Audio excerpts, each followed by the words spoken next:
Great. ఒక తల్లిగా, ఒక చెల్లిగా, ఒక భార్యగా, ఒక డాక్టర్గా, ఆహా సూపర్, మీకు ఇన్ని బాధ్యతలు మీరు ఎంత బాగా చేస్తారు, మీరు మల్టీ టాస్కింగ్ చెయ్యండి, చేస్తూ ఉండండి అని మనతోనే పని చేపిస్తూ ఉన్నారు.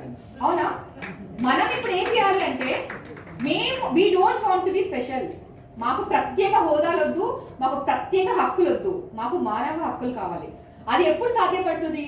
మాకు నచ్చినట్టుగా మాకు బ్రతికే అవకాశం ఎప్పుడు లభిస్తుంది అని అంటే, మీరు కూడా మా బాధ్యతలు షేర్ చేసుకున్నప్పుడు.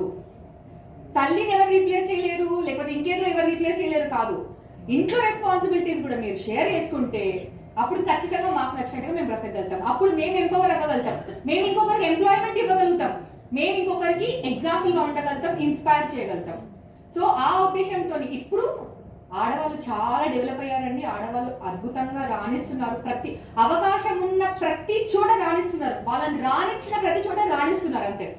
కానీ రాణించడం ఎంతవరకు రాణిస్తున్నారు అనేది సమస్య. సో అది మన కంట్రోల్లో ఉండేలా ఉండాలి. మహిళలు ప్రతి రంగంలో రాణిస్తున్నారు. స్పోర్ట్స్ ఫీల్డ్స్ లో కూడా ఇంటర్నేషనల్ గా వరల్డ్ కప్స్ ఎన్నో అవార్డ్స్ ఉమెన్ కి వస్తున్నాయి. సో రాణిస్తున్నారు. కానీ ఆ పర్మిషన్ ఇచ్చేది మగవాళ్ళు అనే స్టేజ్ లో కాకుండా మనకు నచ్చేలాగా మనం ఉండాలంటే వాళ్ళు మన బాధ్యతలు పెంచుకోవాలి, తీసుకోవాలి. కాబట్టి ఇప్పటి కాలంలో బాధ్యత, ఆడవాళ్ళు మారాల్సిన అవసరం లేదు. ఆడవాళ్ళు సూపర్ పవర్ఫుల్, మారారు, స్ట్రాంగ్ గా ఉన్నారు. కానీ ఒంటరి మహిళని ఒక అవకాశం లాగా కాకుండా ఒక బాధ్యతగా చూసేలాగా మగవాళ్ళు మారాలి. ఆడవాళ్ళు బయటికి వెళ్ళి ఉద్యోగాలు చేయాలి అంటే వాళ్ళకు పర్మిషన్ ఇవ్వాల్సిన అవసరం లేదు, దానికి సహకరిస్తే చాలు.